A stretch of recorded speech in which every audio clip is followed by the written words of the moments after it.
So, of course, if we're going to stretch a muscle, it's uncomfortable. It might be even a little bit painful. But if you hold that position for a prolonged period of time, you accommodate that pain. It's kind of like banging your head against the wall. At first, it really hurts, but if you kept on banging it for a period of time, it doesn't hurt as much. When you accommodate the discomfort or pain of stretching, let's say, in your shoulders, it not only decreases your pain or increases your pain threshold or decreases your pain sensitivity for the shoulders, it's a global mechanism. It decreases the pain all over. Welcome to Corporate Warrior, the podcast that brings you the best advice on how to improve your health, optimize performance, and maximize productivity. With your host, Lawrence Neal. This podcast is brought to you by HitUni.com. HitUni.com are a provider of amazing online courses for high-intensity training qualifications. HitUni comes highly recommended by the best in the field, including Body by Science co-author Dr. Doug McGuff, Discover Strength CEO Luke Carlson, and trainer and founder of Behm.com, Drew Bay. It was founded by my friend, author, and longtime personal trainer Simon Shawcross, who's also been a guest on the podcast. Simon has 15 years experience training clients and has supervised over 15,000 high-intensity training workouts. Using knowledge from experts like Skylar Tanner, Dr. James Steele, Dr. Ellington Darden, HitUni is a goldmine for learning everything to do with high-intensity training. The courses are delivered online through the website, where you can learn via a variety of multimedia materials at your own pace. There's online support and a discussion forum where you can share ideas and ask for help. To learn more about high-intensity training and improve my own results, I started their personal trainer course. The content is amazing, the courses are really easy to follow, and each section is organized into bite-sized chunks that give you a real sense of achievement after you complete each one. I should also mention there is a DIY course, so this is the course for you if you're not necessarily a personal trainer, but you want to learn more about high-intensity training and how to implement it for maximum benefit in your own exercise regime. To get your exclusive Corporate Warrior 10% discount on any course you purchase, simply head on over to hituni.com, that's HITUNI.com, and enter the coupon code CW10, that's CW and the number 10. So again, head on over to hituni.com, pick your course, and enter the coupon code CW10 for 10% discount. Thank you for your support. This episode is brought to you by ARX, the most innovative, efficient, and effective all-in-one exercise machines I've ever seen. I was really impressed with my ARX workout. The intensity and adaptive resistance was unlike anything I've ever experienced. I love how the machine enables you to increase the negative load to fatigue target muscles more quickly, and I love how the workouts are effortlessly quantified. The software tracks maximum force output, rate of work, total amount of work done, and more in front of you on screen, allowing you to compete with your previous performance to give you and your clients real-time motivation. The ARX uses a computer-controlled motor to give you the exact amount of resistance your clients need 100% of the time. This means that the resistance can never become dangerous, is intuitive and simple to use, and can provide you with all the results you and your clients are looking for in a fraction of the time. ARX is highly effective and efficient in delivering all of the benefits of exercise, including increased strength, muscle mass, cardiovascular conditioning, bone mineral density, and injury recovery. As well as being utilized by many high-intensity training trainers to deliver highly effective and efficient workouts to their clients, ARX comes highly recommended by world-class trainers and brands, including Bulletproof, Tony Robbins, and Ben Greenfield Fitness. To find out more about ARX and how you can get $1,000 off software licensing when you place an order, that's right guys, $1,000 off, please go to arxfit.com and mention Corporate Warrior in the How Did You Hear About Us field. So again, to get $1,000 off software licensing when you order, head on over to arxfit.com and enter Corporate Warrior in the How Did You Hear About Us field. Hi guys, I am Lawrence Neal and welcome to another episode of Corporate Warrior, the podcast that teaches you how to optimize your high-intensity training protocol and your HIIT business to help you achieve your health, fitness, and business goals. My former guests include people like Rob Wolf, Mark Sisson, Dr. Doug McGuff, Dr. Brad Schoenfeld, Luke Carlson, Noah Kagan, Bill DeSimone, David Allen, and many, many more. Today's guest is University Research Professor David Behm, PhD. Dr. Behm has worked at the Memorial University of Newfoundland since 1995, teaching more than 18 different courses and served as Associate Dean Chair of the School of Human Kinetics and Recreation Graduate Studies for approximately 10 years. His research interests have been diverse, with over 200 peer-reviewed articles and 11,000 citations exploring neuromuscular responses to stretching, resistance training, balance, fatigue, inversion, and other topics. He's received a number of very prestigious awards in his career. The ResearchGate website of over 7 million researchers ranks his productivity in the top 2.5% in the world. David has a very highly viewed TEDx talk on stretching, which is fascinating, and has been a strength consultant for the Canadian Olympic curling gold medal winning team in 2006, and has numerous articles in popular fitness magazines and newspapers. And lastly, many years ago, David was actually drafted into the Canadian Football League. If you are interested in stretching and how it applies in many different contexts, you will really enjoy this episode. I've always been quite fascinated on the debate around stretching, and David does an excellent job exploring many of my questions. We cover an overview of how stretching really works and the mechanisms involved, if stretching is really required alongside or as a warm-up for something like resistance training or high-intensity training, and is stretching really required for general health, and does it provide any real benefits, and much, much more. For all of the show notes and links for this episode and all episodes, please go to corporatewarrior.org. And don't forget, to hang around till the end for how you can get access to my amazing emails and a free ebook with transcripts of some of my top guests. And now, please enjoy this in-depth interview with Dr. David Behm.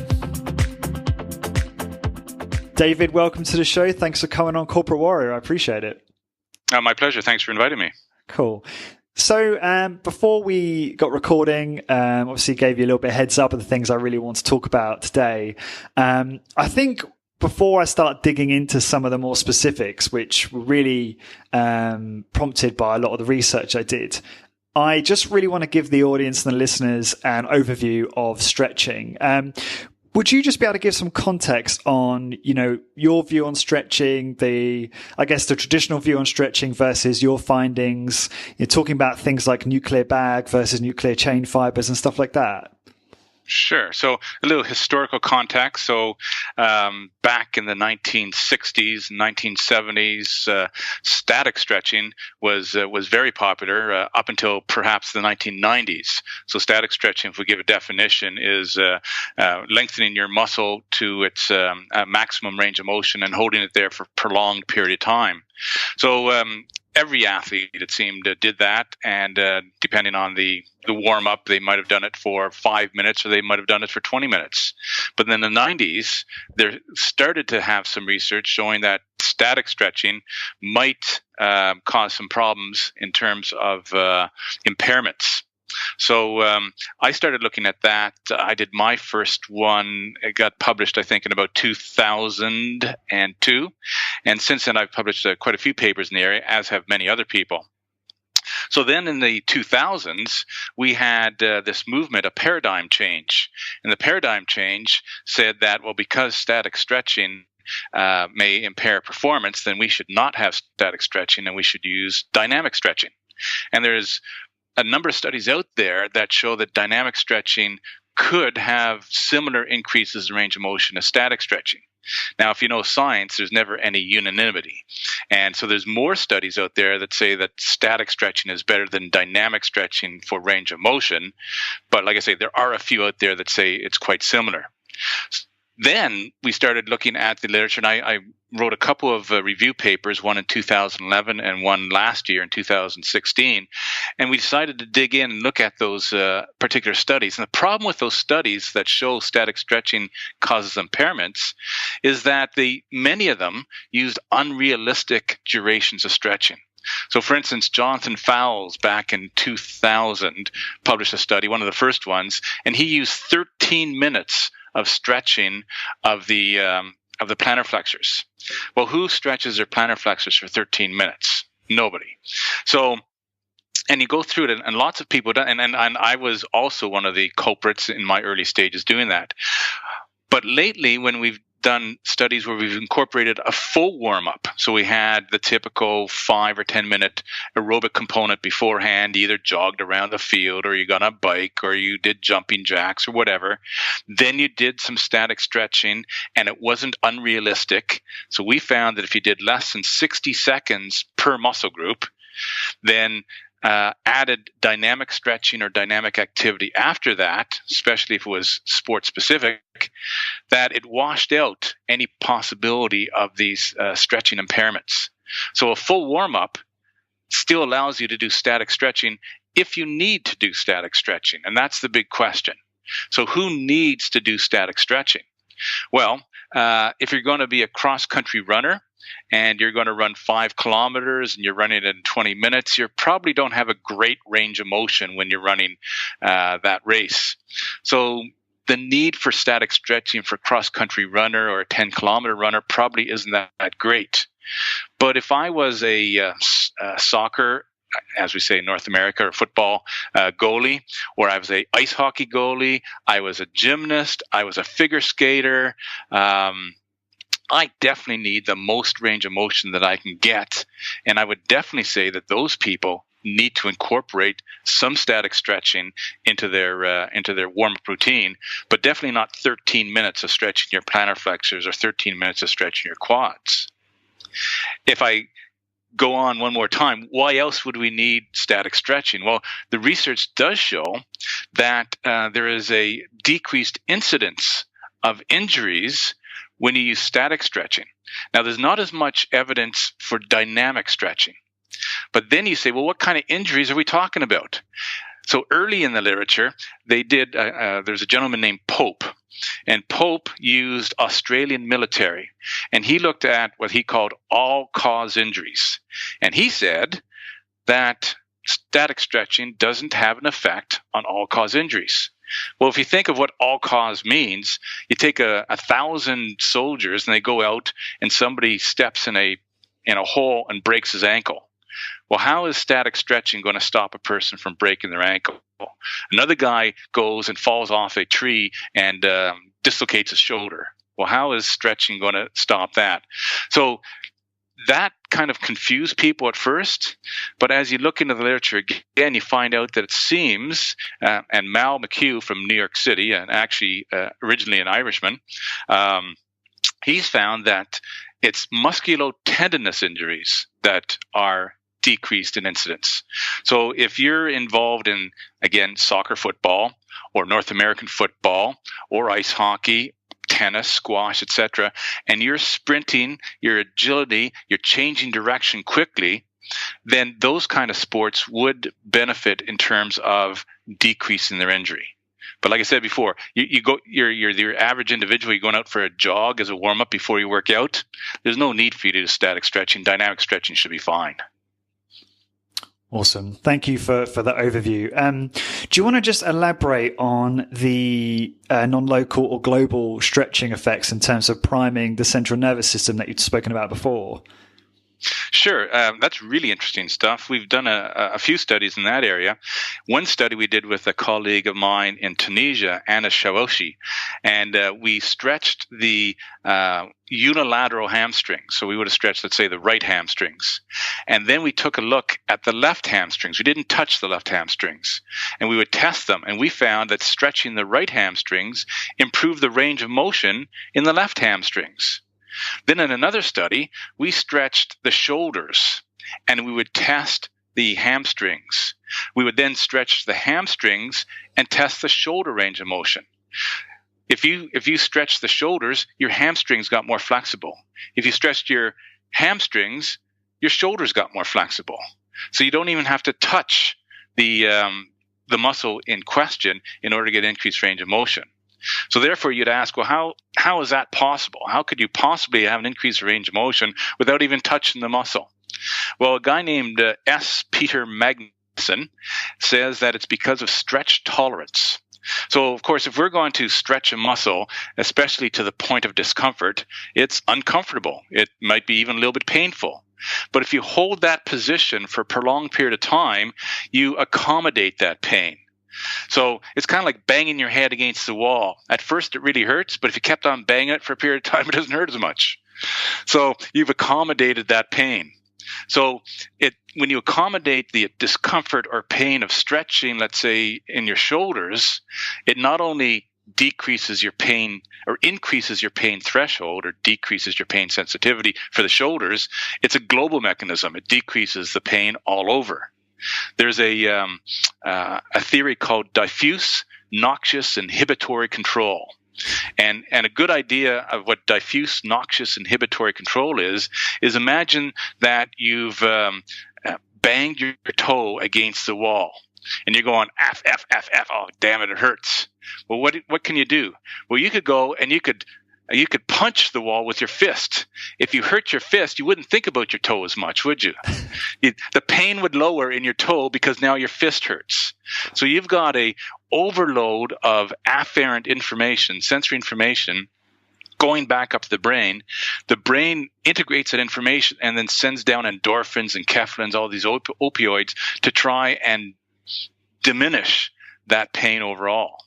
So you've got this diffuse, noxious, painful information coming back up, and the central nervous system then inhibits that information overall. So that's what may be happening with this non-global effects, is this diffuse noxious inhibitory control mechanism. That's awesome.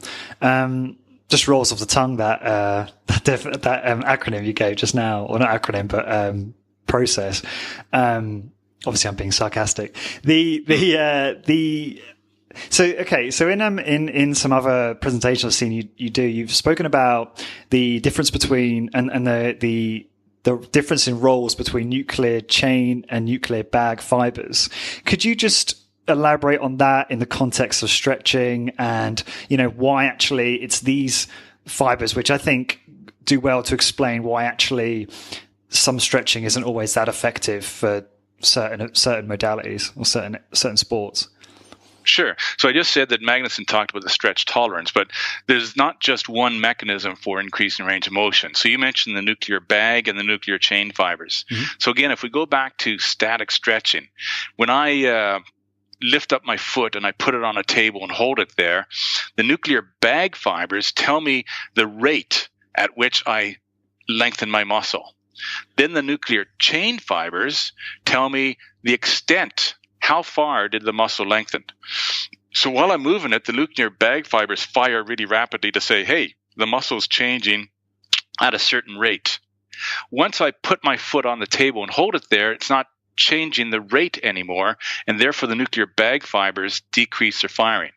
Now, if you went to the doctor and you had the patellar tendon reflex done, that is an example of nuclear bag and nuclear chain. So when the doctor hits your patellar tendon with the hammer, then the tendon is stretched, the quads are stretched, and the muscle spindle is stretched at a certain rate.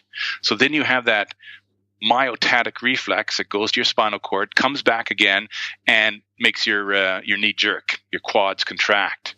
So any muscle that's stretched is going to have that reaction. So when I first put my leg up, nuclear bag fibers fire rapidly. That is going to cause my hamstrings to contract. If I hold it there without moving, nuclear bag fibers decrease their firing rate. Therefore, the muscle starts to relax a bit more. But I've still got those nuclear chain fibers telling me that I've lengthened the muscle. But if you hold it there for a period of time, the nuclear chain fibers start to decrease in their firing. There's a system called the gamma efferent system.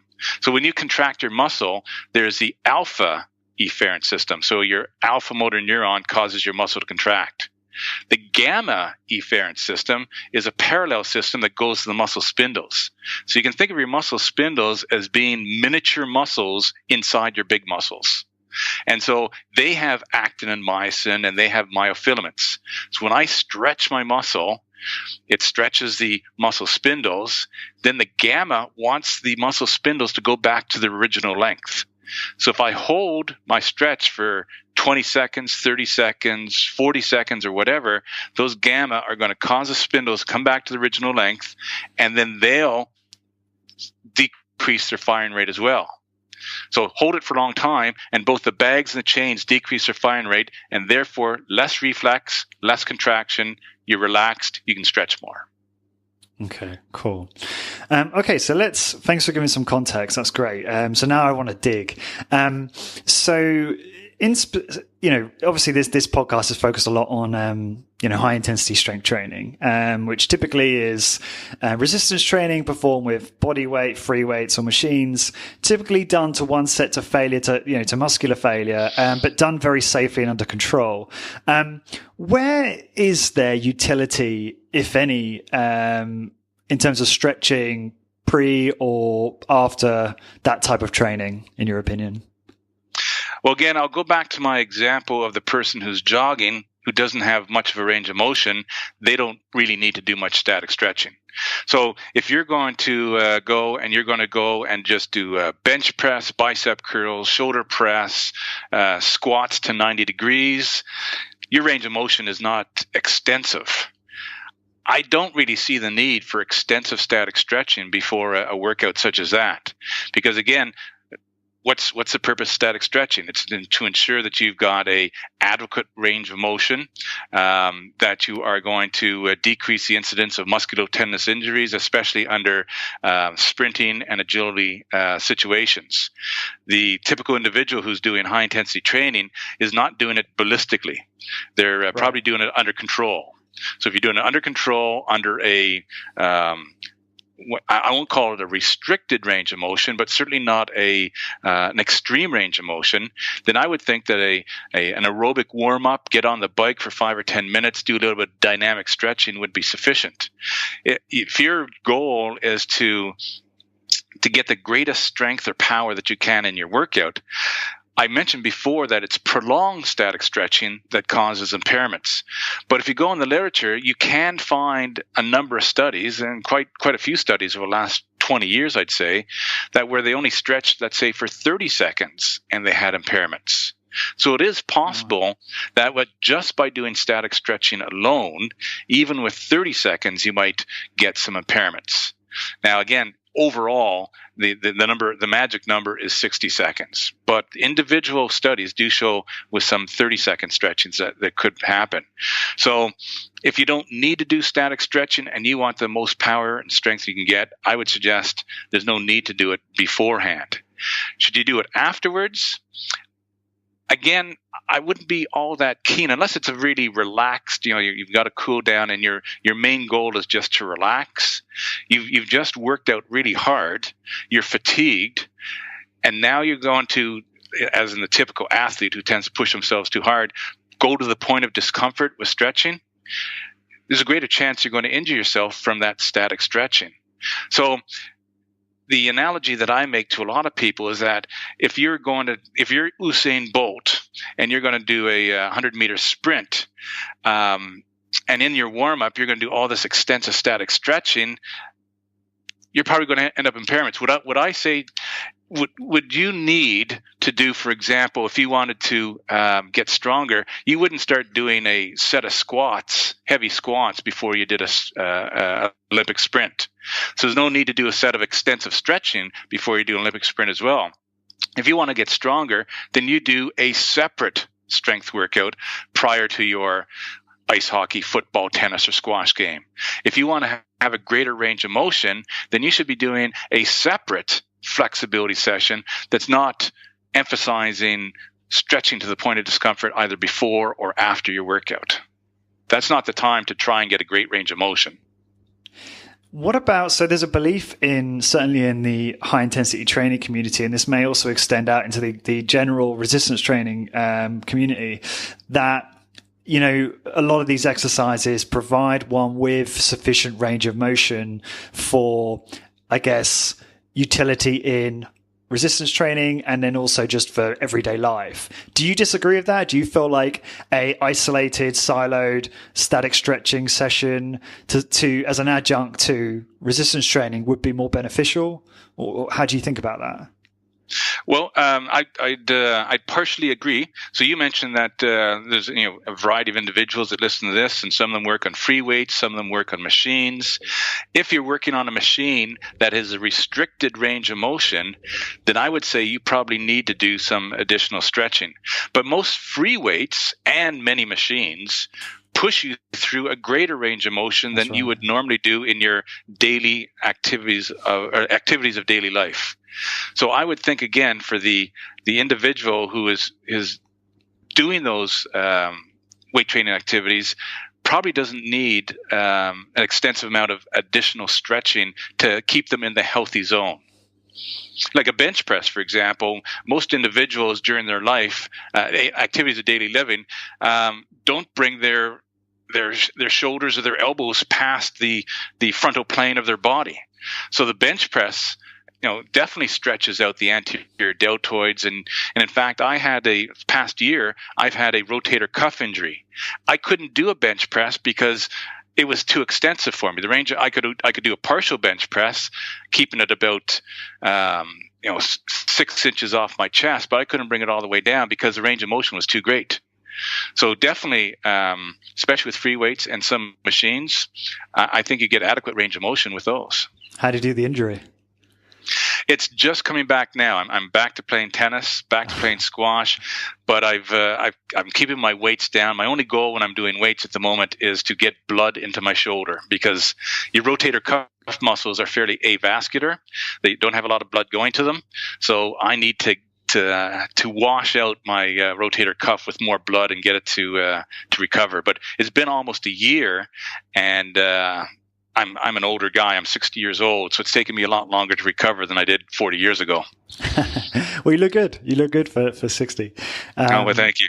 I only look about 59 and a half, I guess, right? So just another point that you raised just now. You mentioned that there may be value in, and I know I'm hair splitting now, but that's what we do.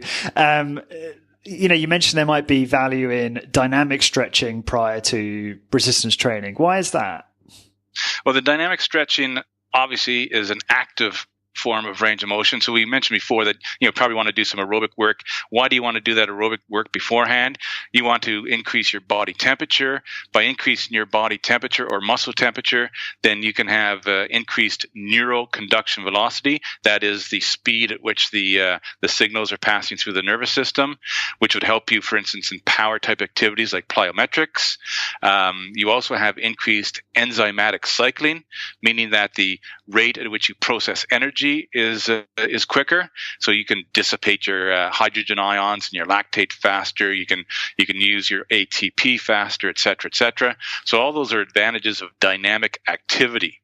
So dynamic stretching is dynamic activity. So you'd warm up the body, but you'd also, going back to those nuclear chain and nuclear bag fibers, you're also increasing the length of your muscle at a fast rate. So those nuclear bag fibers are now firing at a fast rate back to the central nervous system. According to a guy named Roger Inoka, who's a very famous sports scientist or exercise scientist, he indicates that your ability to fully activate your muscles, about 30% of that comes from the excitation of the peripheral nervous system. So when you think of, trying to activate your muscles fully, most people think, let's use the brain and send down the strongest signal possible.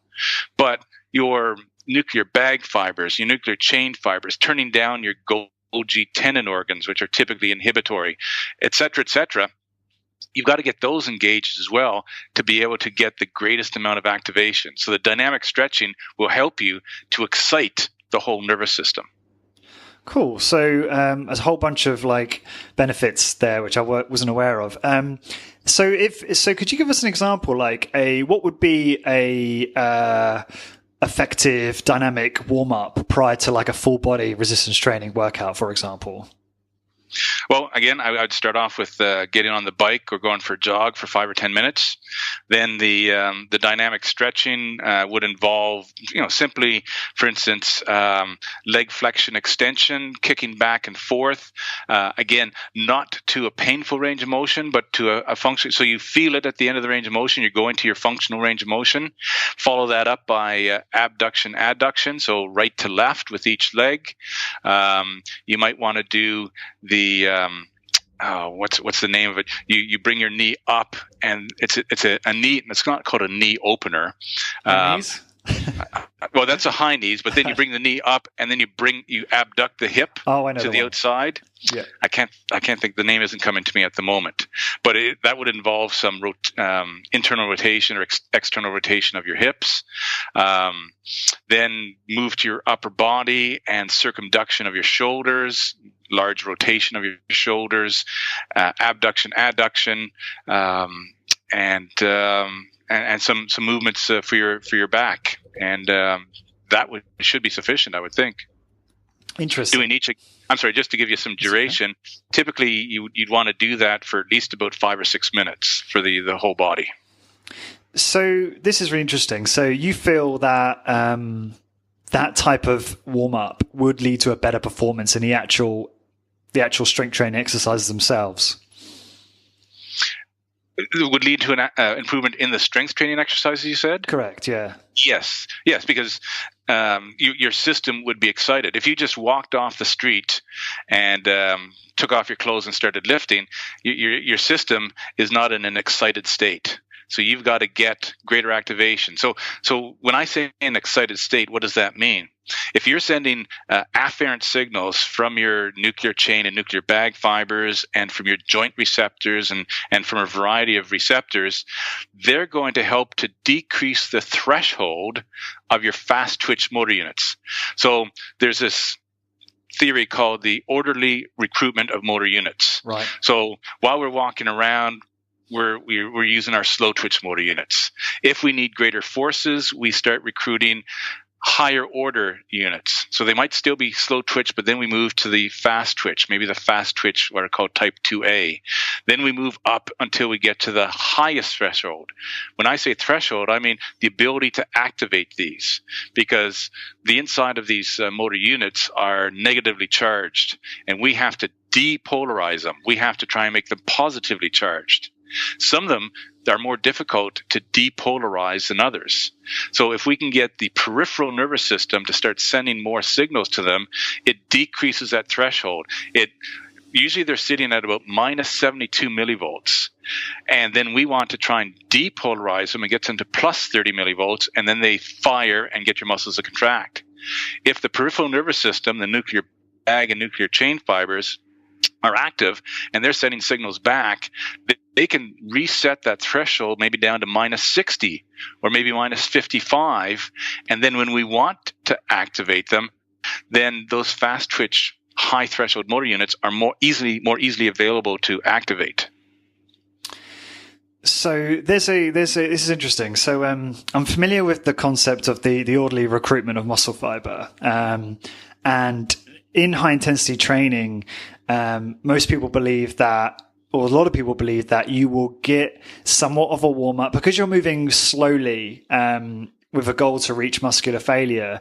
You're going to achieve this kind of warm up in your first set of exercise, meaning that you don't necessarily need there's no additional value to having, a pre warm up like you've just described. And do you think there's any truth there, or do you still think that no, you know what, it's still for optimal performance, it still helps for the reasons you've just described to have a pre warm up? I'm just trying to reconcile this. Sure. Yeah. No, you're absolutely right. That if you've done a proper warm up and you've started off at lower resistance and you've worked your way up, then you will have followed the orderly recruitment of motor units. You would have started off slow twitch and moved to fast twitch. I would think that if you're in a power training routine, doing plyometrics, etc., that this is where this type of activity would be most beneficial, because the rate of force development is highly related to the firing frequency. So when you first turn on a motor unit, you turn it on usually at about 3 to 5 hertz. That's 3 to 5 stimuli per second. And then as you want to get more force, you start firing it at higher frequencies. Your slow twitch motor units will go up to about 30 hertz. And then if you're turning on the fast twitch motor units, they'll go up to 50 or 60 hertz. But if you're doing a ballistic contraction, then they may fire at 80 to 120 hertz.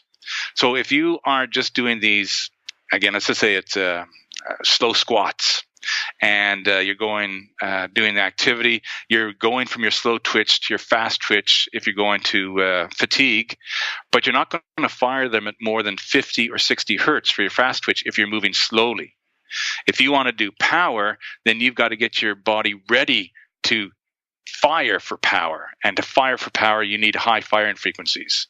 And so that's where I would say that you'd need those dynamic stretching and dynamic activities to get your system ready to fire at 80 to 120 hertz rather than sitting at 60. Because you can get maximum force by firing your fast twitch units at 60 hertz.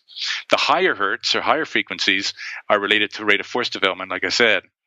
And so you won't get those higher firing frequencies by doing heavier weights at slow speeds. This is really interesting, because I suppose I should frame this by saying I'm talking in the context of improving strength and muscle hypertrophy for the most part, which leads to a lot of health benefits. And I'm therefore thinking that there may not be as much value in dynamic stretching before that type of event versus... Yes, I'd agree with you. So like we just said, if you've got a nice warm-up and you're benching and you're starting off at 135 pounds, and then you warm up to 185, you go to 225, et cetera, then you're priming up the system. If your goal is not plyometrics or power, you don't need that high firing frequency. I would still get on the bike beforehand so that you decrease the compliance of the or increase the compliance of the muscles by warming up the muscles. You don't want to just jump on the bench or the squat and start going through the full range of motion. I would still say get a small aerobic warm-up beforehand. But yes, if you're going through a nice a strength warm-up like that, then you probably don't need extensive static stretching or dynamic stretching. Yeah, that's interesting. I don't warm up at all during my personal high intensity training workout. I was kind of the belief that the beginning of the workout was a warm up itself, but listening to you, and I'm definitely going to need to re-listen to it, because a lot of the mechanisms you gave earlier have probably just gone straight over my head. Because it is quite technical, but it's definitely made me think, maybe there's some validity to that and utility in actually doing a type of warm up prior to training. So I'm really interested in experimenting with that for myself now. Yeah, well, like I just said, we mentioned about doing a bench press, and the bench press pushes you beyond your normal range of motion that you do in your activities of daily living. So even just the first few reps is slightly beyond your activities of daily living. I live in Canada. In the wintertime, I might come from the outside when it's minus 15 Celsius, or if you're in Western Canada, it could be minus 30 Celsius. And you walk into the weight room, and the stiffness and the viscoelasticity of your muscles is quite high. So, it is possible, although unlikely. If you typically bench 250 pounds, you start off with a warm-up 135, you're unlikely to injure yourself. But to be on the safe side, I would want to warm up my muscles to increase their compliance, to decrease that viscoelasticity. To just give the audience, if they're not familiar with that term, again, think of a very cold car. In Western Canada, we plug in our cars in the wintertime. All right. We plug in our cars because the oil at minus 30 and minus 40 gets so viscous, it's like molasses, and the pistons won't move. So we need to warm up our engines with a special heating device so we can start up the cars in the morning. And the fluid that's inside the muscle and between the muscles, the interstitial fluid, when you're cold, it also has a tends to get, I'm going to use the word coagulated. It's probably not the right word, but it increases its viscosity, and it's tougher to get through a range of motion. All you have to do is warm it up, and you decrease viscosity, and you increase your ability to go through a greater range of motion. Got it. Now, I appreciate the analogy. It helps to illustrate some of this more. So you've talked about protocol before. A sport which may require a greater range of motion. And I wanted to illustrate this more. I wanted to use basketball if we can, but we can use hockey or football if that's better for you, because I know you have a football background. So I've heard you talk about before, the protocol being some static stretching, some followed by dynamic stretching, and then deliberate practice, I think, is the kind of protocol. Correct. Can you elaborate on that in the context of, I guess, let's say just warming up for a basketball scrimmage, like a five-a-side pickup game? What would your protocol look like before you actually play competitively? I would jog around the court for about 5 minutes. I would not just jog, but I would do karaokes, and I would do shuffles. After that 5 minutes, I would then get down and I would stretch my, for instance, I would take 15 to 20 seconds to stretch my right hamstring, then I'd stretch my left hamstring, then I'd stretch my right quad, my left quad, then my groin, then my iliotibial band perhaps, then my shoulders, then I'd go back around and do that again. I would either do that 2 or 3 times, depending on how stiff I feel. That probably is going to take me, like I said, 5 or 6 minutes. I'd stand up, I'd do my dynamic stretching, I would do leg flexion extension, kick back and forth, leg abduction, adduction, a few clam, are they called clam openers that I can't think of? Sounds correct, but I don't know. Yeah, I think it's called clam openers. Lift your knee up, move it to the outside, bring it back to the center, and then do some dynamic shoulder work. Then I would go and I would start doing my layups, my jump shots. This would be the deliberate practice side of things. My deliberate practice, that's right. And I'd do that for the next 5 or 10 minutes, and I'd be ready. So how long would that total warm-up take? How long would that take? How long would you spend? The perfect warm-up, which almost nobody would do if they're doing it recreationally, but the perfect warm-up would be 5 minutes aerobics, 5 minutes static stretching, 5 minutes dynamic stretching, 5 minutes of deliberate warm-up. There's a 20-minute warm-up. Cool. Okay. Is there do you have a resource? I'm not sure if you may have sent me this on email, which points people to a really useful set of stretches that cover the body. Because I think from what I understand, and I remember this from looking at work from Doug Richards years ago, there's a lot of stretches out there that I don't think, well, at least in my experience, aren't that helpful. So what stretches do you recommend, and do you have a resource for that for people? Well, I haven't written anything myself, but I'll put a plug. I am writing a book at the moment on the science of flexibility, which hopefully I'll get out by next year. But at the moment, I don't have anything myself. But yeah, you're right. There's a number of books out there. Alter is one name that comes to mind, ALTER, and I can't think of the other authors. But you're right, they have an extensive list of different stretches that may or may not be applicable to the activity that you're involved in. So at the moment, I can't really. There is I think if you go to Human Kinetics Publishers, there's a Stretching for Sport book, it's called, and so there's example warm-ups in that book for various sports. Right. Okay. Do you have any? Because you have a fair amount of videos on YouTube. Do you have any YouTube videos on specific stretches at all? No, I look more at the science of it all, and I haven't done a lot of practical stretches. Okay. Yeah, because I just think there's a lot of noise out there, and it would be good to see something like that if you ever decide to. Or maybe it's not, as you say, your specific area of expertise, but yeah, no, it'd just be useful to add color to the protocol you just described.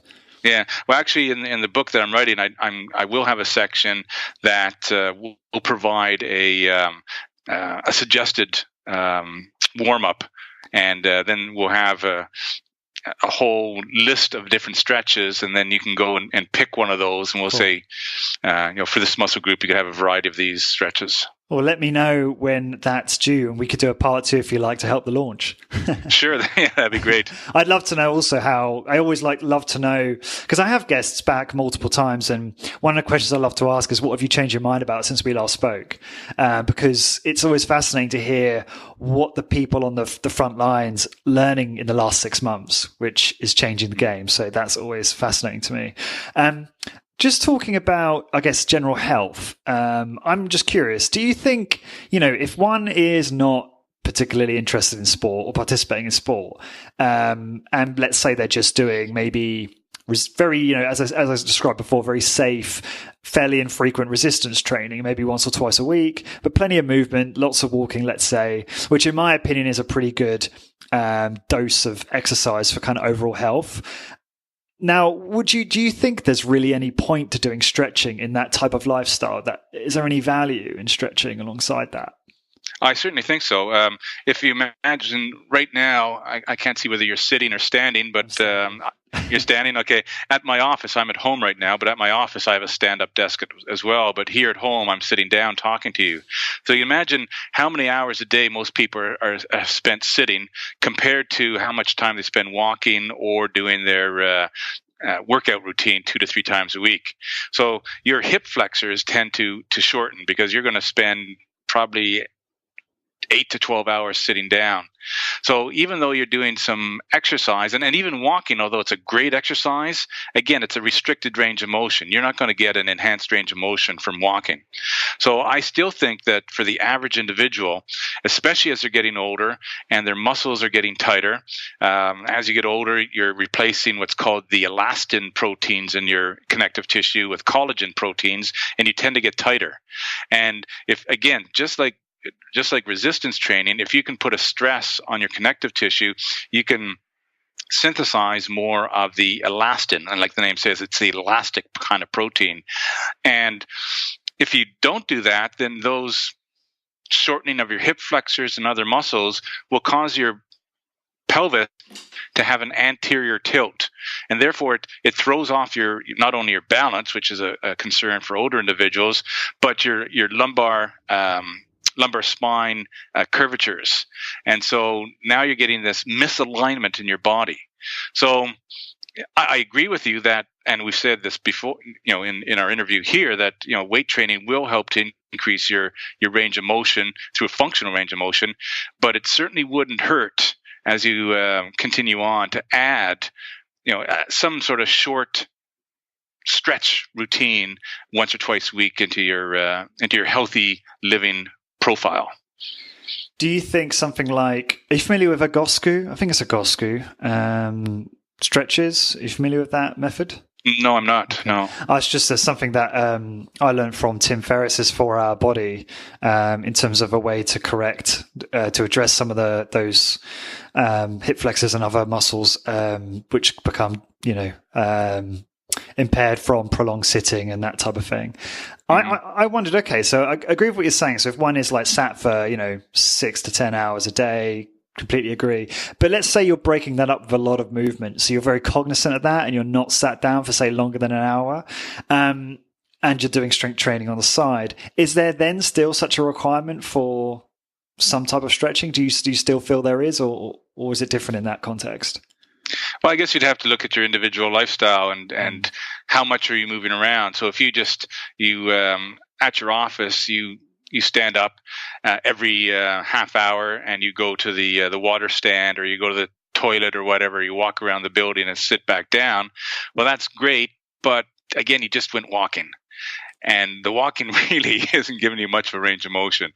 But if you stood up and you did those clam openers, and you did some dynamic stretching for a few seconds, you did that for 2 or 3 minutes, you sat back down at your computer, and you did that every 30 minutes or every hour, yeah, I'd agree with you. You don't need anything extra. Or you decide to do some lunges down the hallway, even though people are looking at you kind of strange. I also think clam openers in a busy corporate office would be quite amusing. Yes, I'm sure you'd have some eye openers there. I have a friend, and I'm going to ask this for his benefit, who has been experiencing some back pain. You know, he's only 30, and he's had some back issues, and it's hard to pinpoint it, but I think those were caused by perhaps bad posture and prolonged sitting in the past. And he does various stretches to address that, and he feels that it has benefited his back. Now, do you ever recommend static stretching or any type of stretching, dynamic stretching, for people with lower back pain? Well, again, I'd be awfully cautious in making any kind of public statement about that, because much back pain is idiopathic. They don't know why it's there. Right. So, for example, Stu McGill from the University of Waterloo, who's one of the big back biomechanists, he tells you shouldn't stretch in the morning for your back, because the vertebral discs are full of the nucleus pulposa, which is the fluid inside, and that when you try and do let's say a sit and reach, where you're sitting down trying to touch your toes, or especially a stand and reach, that it puts a lot of pressure with those overinflated discs on the back, and it can pinch your nerves. So even in a healthy individual, there's certain times of the day when you perhaps shouldn't be doing extensive stretching, such as the morning for your back. So a person comes and has a back problem. What is the back problem? It is really difficult to make a general statement about what they should be doing. McGill would say that a safe thing to do for almost anybody would be to do planks in order to build up the endurance and the strength of the lower back. The endurance is more important than the strength. Even in everyday living, you might I remember one time I hurt my back playing football, and then years later I got up out of bed one morning and there's a book on the floor, and I went to pick up the book and my back just went out on me. So it doesn't take a significant amount of movement to injure your back if you're stiff, as you would be as you first get out of bed.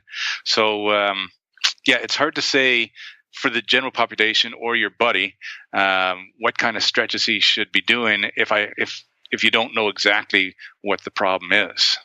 Yeah, I mean, from what I've read, a lot of the time back pain resolves itself without any real intervention. And do you agree with that in your experience and from what you understand? Well, it tends to how would I say, come in waves or in pulses. So you may go a decade without any back pain, and then you do something that comes back again. So you're right. It tends to resolve, but back pain, once you have a back injury or a back incident, it seems to come back in at a greater incidence over time. So the same thing myself. I hurt my back playing North American football when I was about 22 years old, and I was out for the weekend because of it, but then, nothing happened for another 15 years. Wow. And then again it happened. And then it was 8 years later. Then it was 5 years later. And the gap between incidents started shortening all the time. So I have back pain every day, but I've become accustomed to a certain level of back pain, and I am, very functional. I play squash, tennis, ice hockey, lift weights, etc. But it's always there in the background.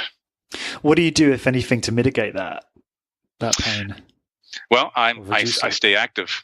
I don't do 20 minutes, although, I can tell you what to do. I don't always do it myself. So prior to my tennis game, I don't do 20 minutes of warm up. I really, to be truthful, I will go and I will do about 3 or 4 minutes of static stretching, 2 to 3 minutes of dynamic stretching. I get on the court and I hit the tennis ball from the service line to start off with, just as a little warm up, and then move ourselves back. So I do a bit of a warm up, but I don't do what I profess that the optimal warm up.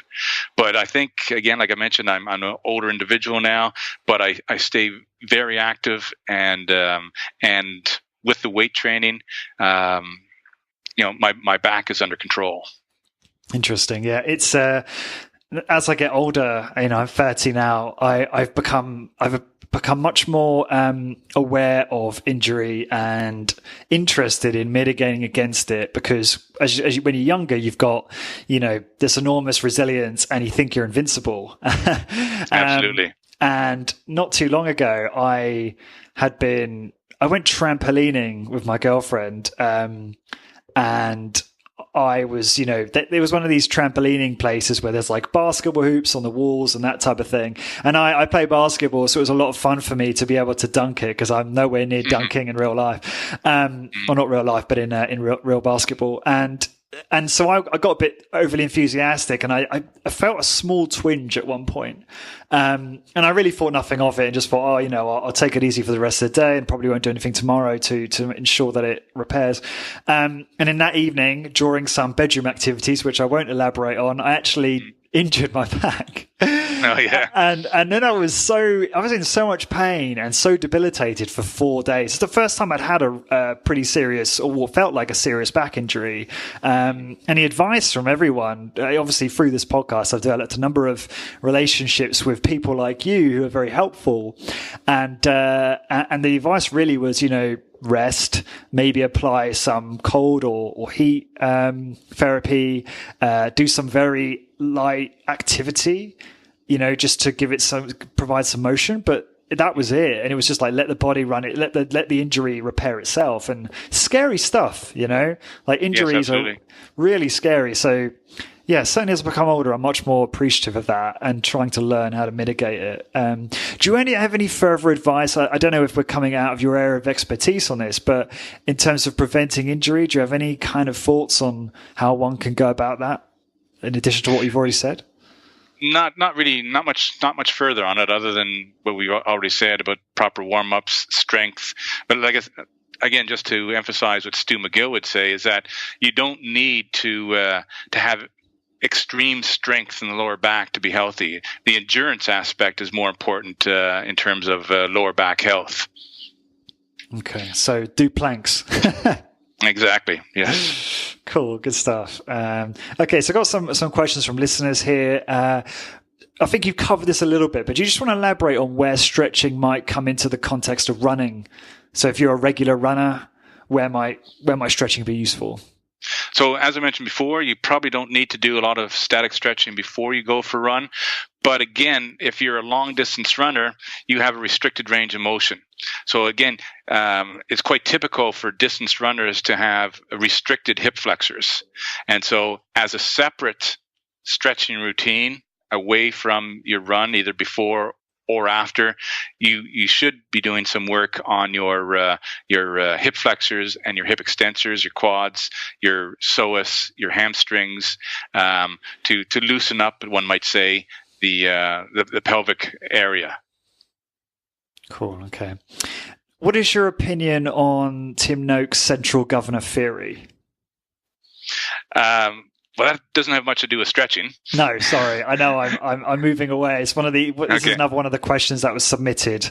Again, it's up to you whether you feel like you want to express your opinion on that subject. Yeah. Well, he's I won't say he's moved away from the central governor theory, but of course, when he first professed the central governor theory, as many individuals will do, they tend to be stuck in one paradigm.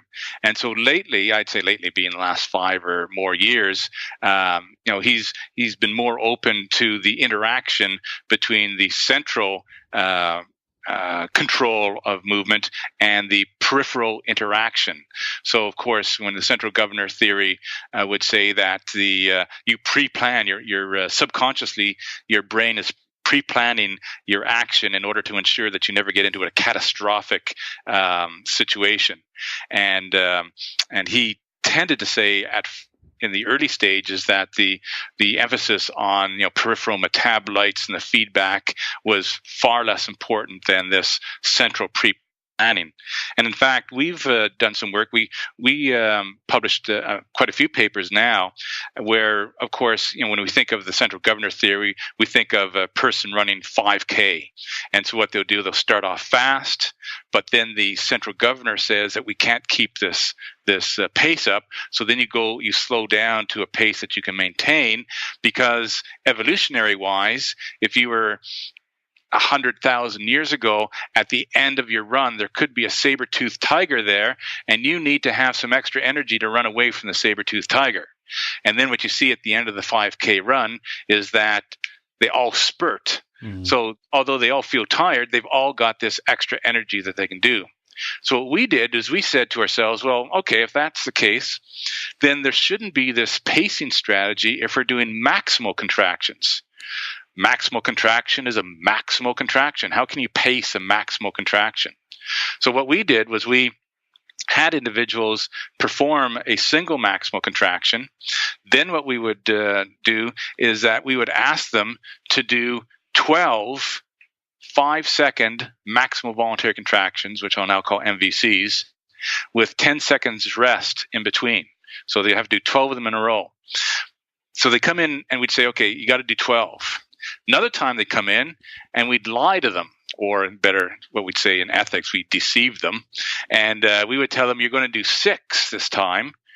But then we'd say, oh, sorry, you got to do 6 more. And then the third time we'd say, okay, we're just going to do a bunch of them. We're not, we'll tell you when to stop. And so the first thing that we notice is that when they do the MVC, let's say they did the MVC at 100 kilograms.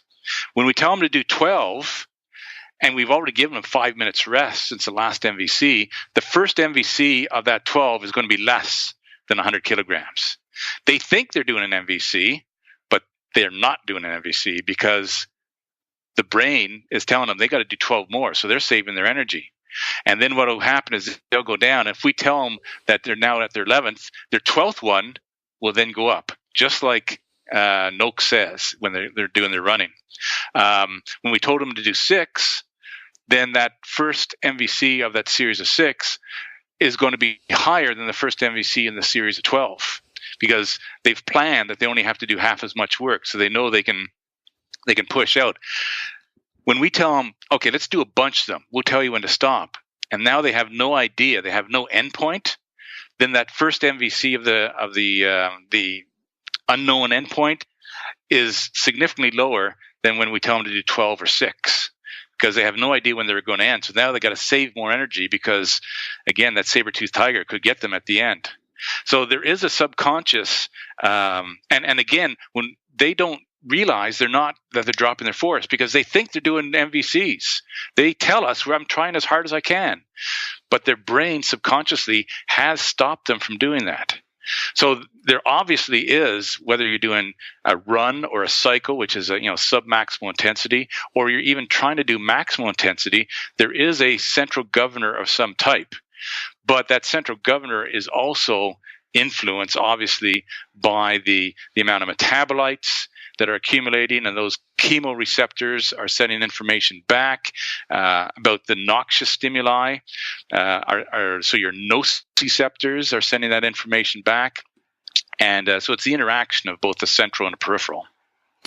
Yeah, forgive me, David. I had my wires crossed a little bit there. I was thinking central governor and central nervous system, which are obviously related, but these are very different subjects. So I did definitely ask something completely out of left field there. But that was an excellent answer and fascinating. So thank you for that. I wanted to move on to some of the kind of industry fads before we wrap up.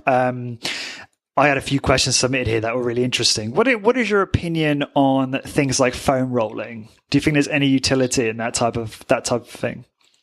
Well, again, that's an area that we've gotten into in the last 5 years. So we've published probably 12 articles in that area, and I've got some strong opinions on that. Basically, the strong opinions are on the mechanisms. So first of all, I'll say what it does. So we've shown that foam rolling can improve your range of motion. In one study, we did 5 seconds of foam rolling and we improved range of motion. So 5 seconds improves it, 10 seconds improves it, 10 seconds is better than 5 seconds. We've also done 20, 30, and 60 seconds of foam rolling. So we found that a greater volume or duration of foam rolling will give you a better range of motion. Now, is it equal to static stretching? In one of our studies it was. In the other studies, it wasn't quite as good as static stretching. So it is pretty good for increasing range of motion. And I would definitely recommend it either as part of a warm-up or as part of a cool-down. The second thing it does is it decreases pain. So we've done studies where we've rolled and looked at muscle tender points, and it's decreased pain. So that's terrific. Also, what we've seen is that if you've worked out really hard and you've got delayed onset muscle soreness, or as we say here in Canada, we call it DOMS. If you're in the States, you'd call it DOMS. But we call it DOMS. And we've seen that you have decreased discomfort or pain at 24, 48, and 72 hours afterwards. And also we have better performance. So your strength is better maintained. Your neuromuscular efficiency is better maintained if you roll every day after your delayed onset muscle soreness. But here's where my strong opinion comes in. So they often use the term self-myofascial release technique. All right. So I'm going to say that again. Self-myofascial release technique. And that's completely wrong. And I'm going to tell you why it's completely wrong. So they think that when you roll the muscle, that you're going to have enough force that you're going to be able to alter the myofascia, the fascia that's around your muscle, and you're going to be able, for instance, these trigger points, you're going to be able to dislodge these trigger points and decrease pain. So there's a guy named Schleip, Schleip. In his review, he says in order to do that, you'd have to have supramaximal strength, non-physiological levels of strength, in order to be able to alter the morphology of your fascia. What we did that really showed that it's not really the changing of the fascia, we did a study where we identified tender points in people's, I'm going to say their left calf, I can't remember. It was their dominant calf, I think. But anyway, let's say it's left calf, make it simple. So we identified those tender points. Then what we did in one situation, we rolled that calf. In another situation, we did manual massage. Third situation, lightly rolled. So it was a sham condition. Barely touched it, but just so that we have a touching of the skin. And here's the kicker. The last condition, we rolled the contralateral calf. So what would you expect happen? All right, I just told you that it decreases pain. So you're right. Massage and rolling decrease pain in the calf that we rolled. The sham did nothing. The control, where we did nothing. But if you roll the opposite calf, pain decreases. So you don't even have to touch the damn calf, and you get a decrease in pain. Then we did another experiment. So that's a kind of a chronic pain. We thought, what about acute pain? So we set up a muscle stimulator, and we stimulated one of the calves with tetanic stimulation. Tetanic stimulation at high frequency. So we did a high frequency of 50 hertz. The thing about Mr. Hertz, that it's named of, it's very appropriate because it damn well hurts. It really hurts to have tetanic stimulation. Your muscle just cramps right up, and it is painful. We had my graduate students who fortunately volunteered, and I'm going to use that term loosely, that they volunteered, but they participated in the study, and under duress, one might say. And there was lots of pain. So what do? We rolled the muscle afterwards, we massaged the muscle afterwards, and we rolled the opposite side. Again, you roll the muscle, you massage the muscle, and the pain from the tetanic stimulation did not increase. You roll the opposite side, it also did not decrease. In fact, it went down. So there's less pain from the acute pain when you roll the opposite side. So you don't have to touch. So if you don't have to touch the fascia, you don't have to touch the muscle, how can it be self-myofascial release? It's this diffuse noxious inhibitory control again. Go and knock your head against the wall for a few minutes, and your calf won't hurt very much. So what you're saying is that if you want to do some kind, so how does that then inform one's protocol if they want to do foam rolling? Okay, so I just said that foam rolling does increase range of motion. Yeah. So that's a good thing. So go ahead and foam roll beforehand. And also foam rolling in almost every study has not shown impairments. So we said if you do too much static stretching, you can get impairments.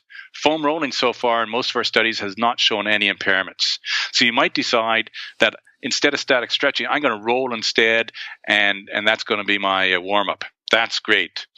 If you want to decrease pain, this is more the mechanistic side, and that's that was my thing in terms of how does this actually work. And like I said, you don't even have to touch it to decrease pain. So really, that has, in terms of application for people, it's just interesting in terms of that self-myofascial release technique term that's used all the time. But I would definitely recommend rolling for individuals who want to decrease pain, whether they roll the muscle that's in pain or another muscle, and to increase the range of motion. I get what you're saying. So you just have a problem with the mechanism that they that's right, subscribe, that they that they suggest. That's really interesting. Cool. Okay. So what about things like yoga? What's your thoughts on yoga? Yoga's terrific. And again, I would not do yoga before I went and did sprints, because you're in a yoga session for 30 minutes to 60 minutes, and you're doing a lot of stretching for your muscle and tendons, and therefore I would guarantee you that if you went and performed after yoga, there would be deficits in your performance. But I don't think yoga was ever suggested to be used as a warm-up. So again, if you're spending your day sitting, you're spending your day just walking, yoga is great in terms of improving range of motion. Also, yoga is not just range of motion, because you're moving slowly from one position to another. There's a lot of muscle endurance. I did a yoga session one time about 2 years ago. I'd never done yoga before, and I had DOMS for 3 days afterwards because of all the slow eccentric movements that I was going through. It was only body mass, and you might argue, well, because you're 100 kilograms, you got too much body mass to move. But it is my body mass, and I'm used to moving it, but I'm not used to holding these positions and slowly transitioning from these positions into another position for a whole hour. So it was a tough workout, and it was certainly good for my range of motion. So I have no problems with yoga as a separate workout to improve range of motion. Did you foam roll after the yoga session? No, I didn't. I should have. Cool. Okay, cool. So last couple questions. Just these are more like bonus sort of rapid fire questions. What have you changed your mind about regarding stretching in the last 12 months or in recent memory? Well, as I mentioned before, our early studies showed that static stretching caused impairments, and so I was, moving towards that paradigm shift that I shouldn't be doing static stretching. But in that last review that we did, and we looked closely at it, we saw that it's the prolonged stretching and that a proper warm-up won't cause impairments. So I've moved back to accepting that static stretching for many sports should be included in the warm-up. Cool. And what is some bad advice that you hear in the world often in relation to stretching or exercise? Bad advice? Oh, that's a darn good question. Too much to think of? Or? Too much. Well, in terms of, I think we've pretty well covered everything that we need to cover in stretching. But another area that if I can just go off on a bit of a tangent, please do. Is we've done a lot of work on instability resistance training. So using resistance training on unstable devices, Swiss balls, Bosu balls, those kind of devices. And what we found there over the past 15 years that we've been looking at is that elite athletes shouldn't spend a lot of time standing or kneeling on a Swiss ball. You shouldn't spend a lot of time doing shoulder presses while standing on Bosu balls. Because how many athletes stand stationary on an unstable surface? I would think the only one I'd think of would be a guy playing darts standing on a beer-filled bar. That's the only stationary sport that I can think of, or maybe a golfer who's playing on a rainy day. So most athletes move, and when you're doing instability resistance training, we've shown, and many other people have shown, that you have a decrease in force output, you have a decrease in power, decrease in movement velocity. And if you're an elite athlete, you want the greatest forces, power, and velocity that you can attain. And standing on those devices is not going to do that for you. Now, saying that, there's a difference between what athletes do and what the general population does. Now, if I am like I am, a 60-year-old man, and my shoulders hurt, my hips hurt, do I want to be lifting the heaviest weights I possibly can? No, I want to save my arthritic knees and my arthritic hips. So you do get higher stabilizer activation, muscle stabilizer activation when you're unstable. So the advantage for the average individual is you can stand on a Bosu ball, kneel on a Swiss ball or whatever, and lift lighter weights and still get high muscle activation.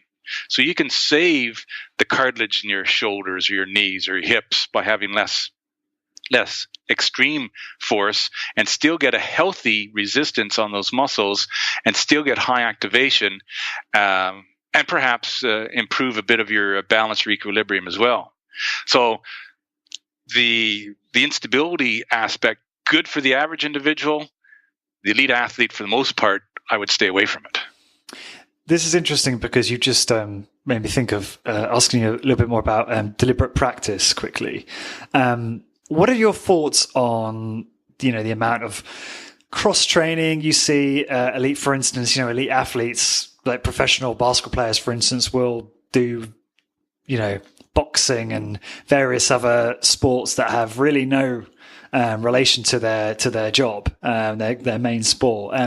What is your view on a lot of these activities? And could you also elaborate on, you see a lot of these athletes not only doing things like you just mentioned in terms of like stability, or I put in quotes, stability exercises on Bosu balls and things like that, but just other random stuff with like bands, like holding them back and running with weights and things like that.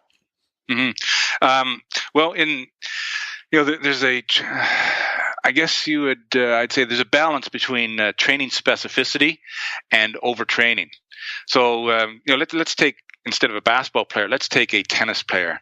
And these days you've got kids at 4 and 5 years old starting to take tennis lessons, even 3 years old starting to take tennis lessons. They show some promise. Then they're taking tennis lessons, who knows how many hours a week, doing nothing else but playing tennis.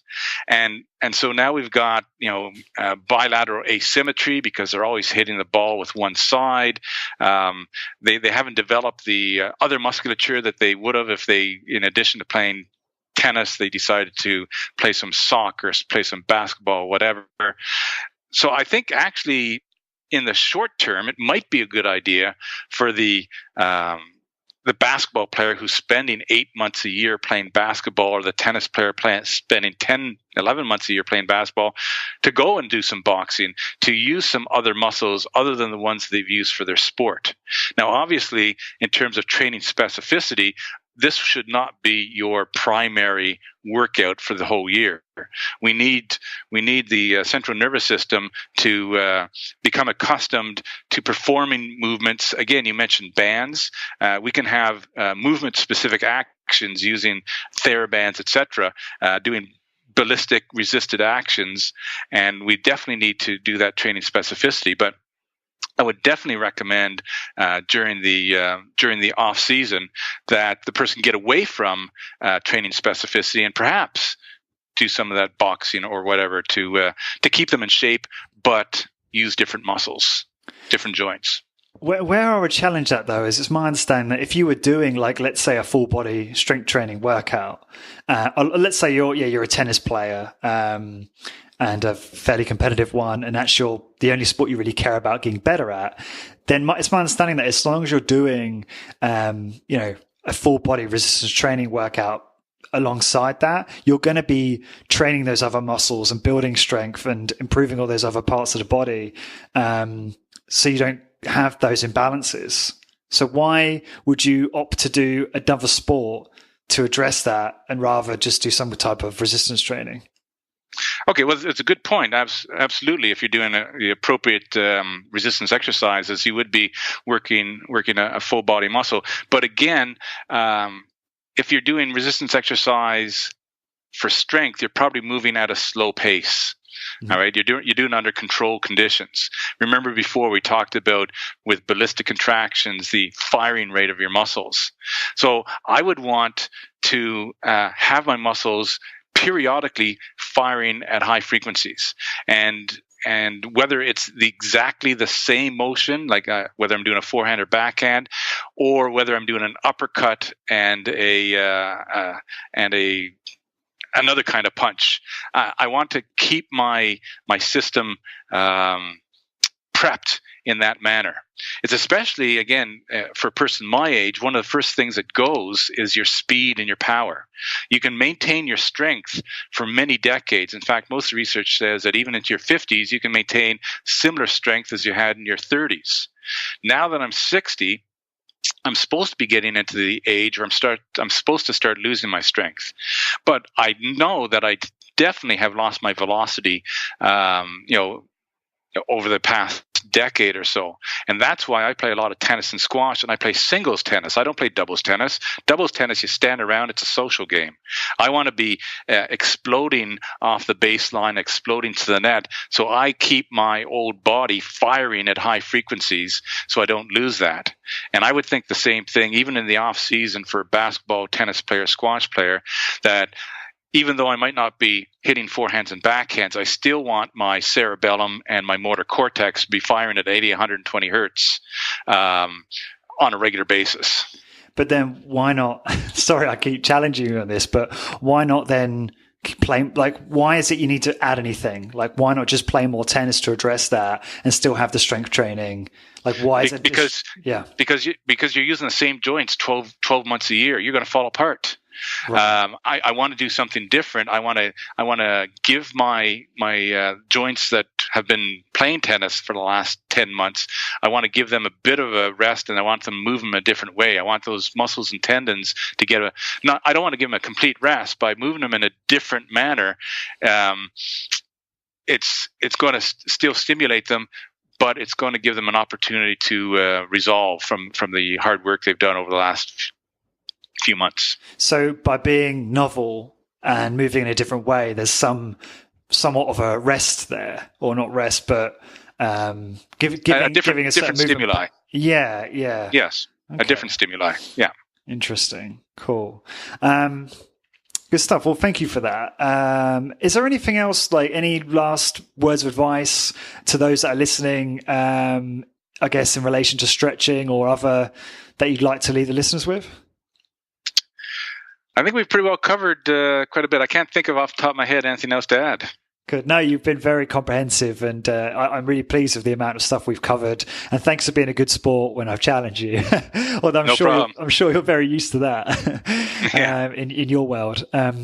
So, what's the best way for people to find out more about you, David, and your work? Well, they can go to Memorial University website, and then the School of Human Kinetics and Recreation. So I have a website there. If they want to look at my work, I'm on ResearchGate, and most of my articles are on ResearchGate. So I'd say go to ResearchGate or go to the Memorial University website, School of Human Kinetics and Recreation, and we can, or go to my TEDx talk if you're interested in stretching. Just go Behm TEDx talk, BEHM, and you can listen to the TEDx talk as well. That was probably 4 or 5 years ago, but it's still pertinent, I think. Yeah, no, it's great, and thoroughly recommend the listeners watch that. And to find the show notes, links, and resources, everything that David and I have mentioned will be listed in the show notes on the blog. And to find that and all of the episodes that have been recorded on Corporate Warrior, please go to corporatewarrior.org. And until next time, guys, thank you very much for listening. I hope you enjoyed that. Before you head off, head on over to corpwarrior.com to get your free ebook with 6 interview transcripts of some of my top guests, including Dr. Doug McGuff, Drew Bay, and Bill Simone, on how to optimize muscle gain, fat loss, and overall health in an efficient, effective, and sustainable way. These transcripts are not verbatim, deliberately. Instead, they've been transcribed in an easy read format to make it more enjoyable and easier for you to quickly pick out what you need and start getting results. To get your ebook, head on over to corpwarrior.com, that's CORP warrior.com, and enter your email address. Then check your email for an email from me with a confirmation link. Once you click the link, you will be instantly redirected to a PDF version of the transcripts. This podcast is brought to you by HitUni.com. HitUni.com are a provider of amazing online courses for high-intensity training qualifications. HitUni comes highly recommended by the best in the field, including Body by Science co-author Dr. Doug McGuff, Discover Strength CEO Luke Carlson, and trainer and founder of Behm.com, Drew Bay. It was founded by my friend, author, and longtime personal trainer Simon Shawcross, who's also been a guest on the podcast. Simon has 15 years experience training clients and has supervised over 15,000 high-intensity training workouts. Using knowledge from experts like Skylar Tanner, Dr. James Steele, Dr. Ellington Darden, HitUni is a goldmine for learning everything to do with high-intensity training. The courses are delivered online through the website, where you can learn via a variety of multimedia materials at your own pace. There's online support and a discussion forum where you can share ideas and ask for help. To learn more about high-intensity training and improve my own results, I started their personal trainer course. The content is amazing, the courses are really easy to follow, and each section is organized into bite-sized chunks that give you a real sense of achievement after you complete each one. I should also mention there is a DIY course, so this is the course for you if you're not necessarily a personal trainer, but you want to learn more about high-intensity training and how to implement it for maximum benefit in your own exercise regime. To get your exclusive Corporate Warrior 10% discount on any course you purchase, simply head on over to hituni.com, that's HITUNI.com, and enter the coupon code CW10, that's CW and the number 10. So again, head on over to hituni.com, pick your course, and enter the coupon code CW10 for 10% discount. Thank you for your support. This episode is brought to you by ARX, the most innovative, efficient, and effective all-in-one exercise machines I've ever seen. I was really impressed with my ARX workout. The intensity and adaptive resistance was unlike anything I've ever experienced. I love how the machine enables you to increase the negative load to fatigue target muscles more quickly, and I love how the workouts are effortlessly quantified. The software tracks maximum force output, rate of work, total amount of work done, and more in front of you on screen, allowing you to compete with your previous performance to give you and your clients real-time motivation. The ARX uses a computer-controlled motor to give you the exact amount of resistance your clients need 100% of the time. This means that the resistance can never become dangerous, is intuitive and simple to use, and can provide you with all the results you and your clients are looking for in a fraction of the time. ARX is highly effective and efficient in delivering all of the benefits of exercise, including increased strength, muscle mass, cardiovascular conditioning, bone mineral density, and injury recovery. As well as being utilized by many high-intensity training trainers to deliver highly effective and efficient workouts to their clients, ARX comes highly recommended by world-class trainers and brands, including Bulletproof, Tony Robbins, and Ben Greenfield Fitness. To find out more about ARX and how you can get $1,000 off software licensing when you place an order, that's right guys, $1,000 off, please go to arxfit.com and mention Corporate Warrior in the How Did You Hear About Us field. So again, to get $1,000 off software licensing when you order, head on over to arxfit.com and enter Corporate Warrior in the How Did You Hear About Us field.